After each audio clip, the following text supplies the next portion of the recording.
Ngayon, dumako ho tayo dito mga kababayan. No? Kay Senadora Leila de Lima. Kasi ho, yung mga DDS naglalakas-lakasan ng loob. Di po ba? Wala naman daw epekto si de Lima, no? Kung madagdag doon sa prosecution panel, mga kababayan, wala lang daw. Pero, mga bossing, kabadong-kabado sila. Ano yung biglang lumabas o bumalandrang balita?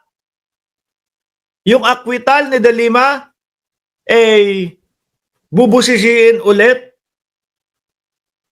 ihihiring ulit, pero hindi na po papasok si de Lima sa Oblo, mga kababayan. Malabo na po. Maliit na mga ano na lang po yan.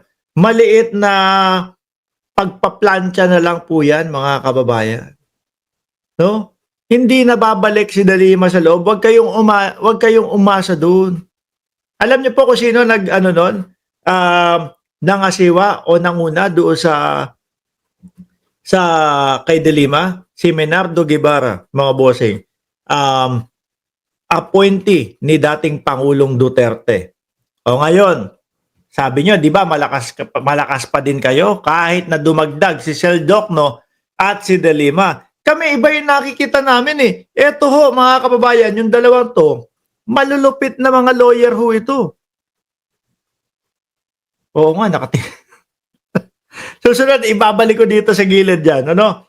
Sabi po ni Congressman Ortega, mga kababayan, hindi lang basta nagdagdagan ang team, nadagdagan tayo ng 2 boses na matagal nang lumalaban para sa human rights at rule of law. Di ba, mga bossing?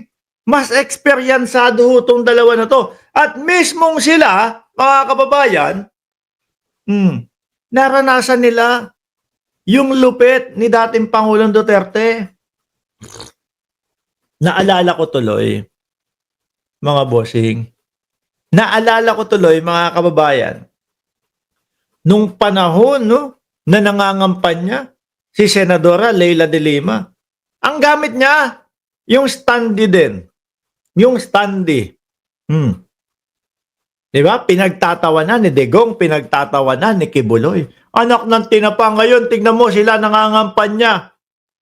So, parehas pang standee, parehas ding karton, mga kababayan. Sabi ko sa inyo, ang bilis ho ng karma. Di po ba? Bilog ang mundo. O ngayon, sino na po ang nandoon sa kalagayan na ganun? Sila. At ito ang masaklap pa kay dating Pangulong Duterte at kay Buloyski, kung si de Lima nakulong 7 taon, mga kababayan, no?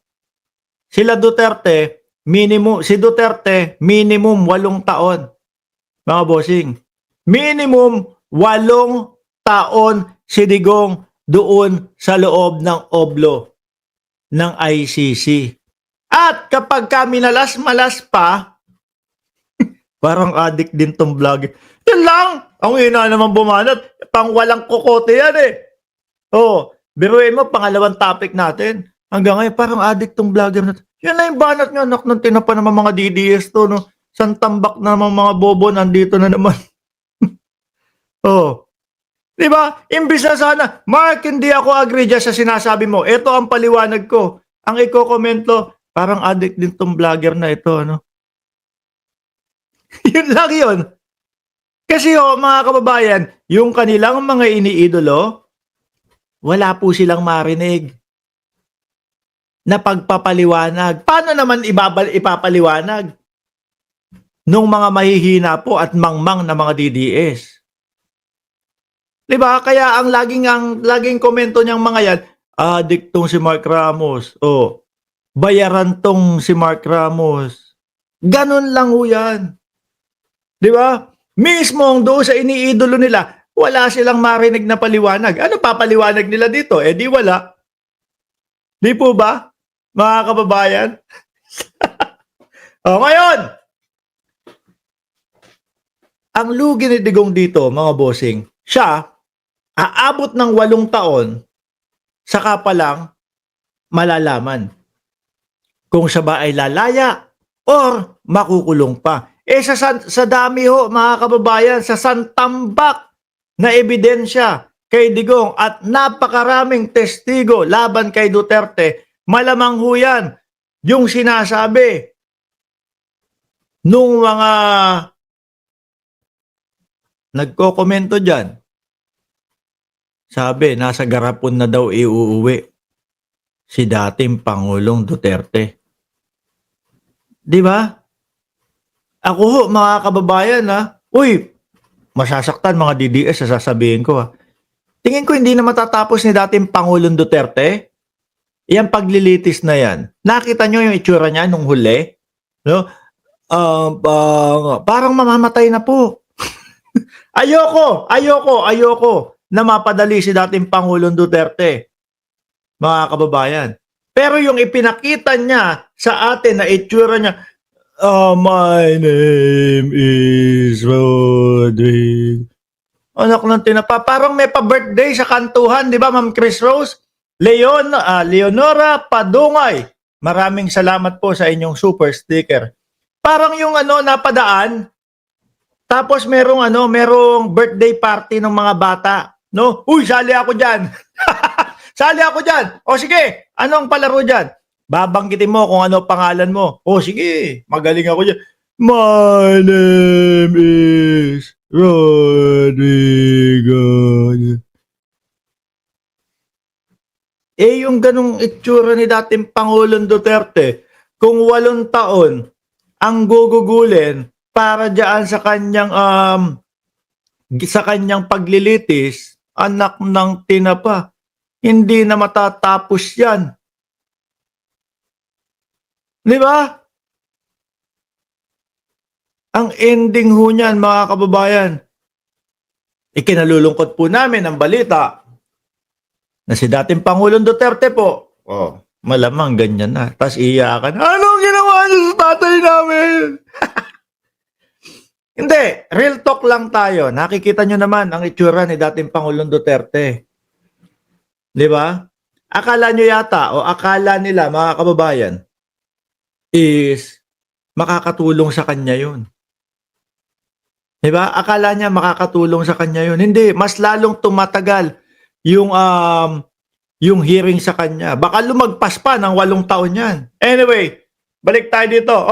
Hindi lang basta nadagdagan ang team, nadagdagan din, no? Nadagdagan tayo ng 2 boses na matagal nang lumalaban para sa human rights at rule of law. Malaking bagay yun, nandiyan sina incoming representative De Lima at Jokno, no? Hindi lang sa legal na usapin, kundi sa moral na aspeto ng impeachment trial ni BP. Sino ihaharap niyo dito sa mga to? Kay Luistro, kay De Lima, kay Jokno, kay Congressman Rod Rodriguez, mga abogado, si Robin Padilla. Si Robin Padilla, naku po, baka dalan tayo niyan ng libro na English, ha?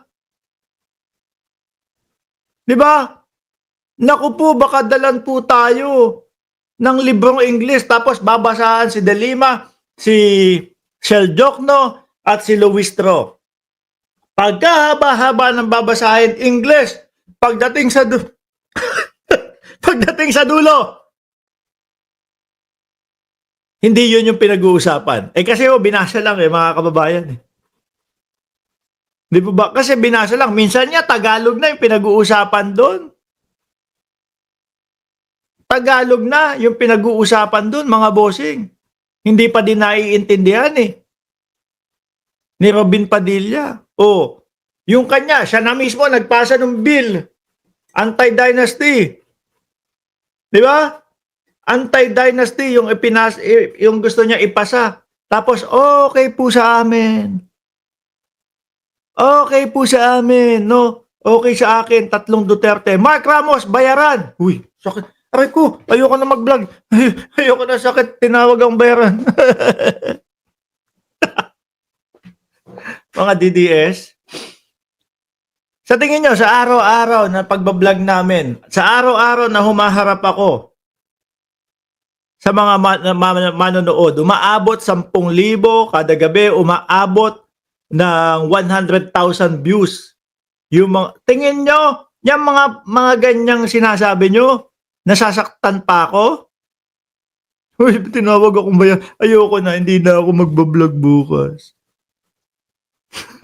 Pero, ito sigurado ko, yung mga sinasabi ko dito, tumatagos sa inyo.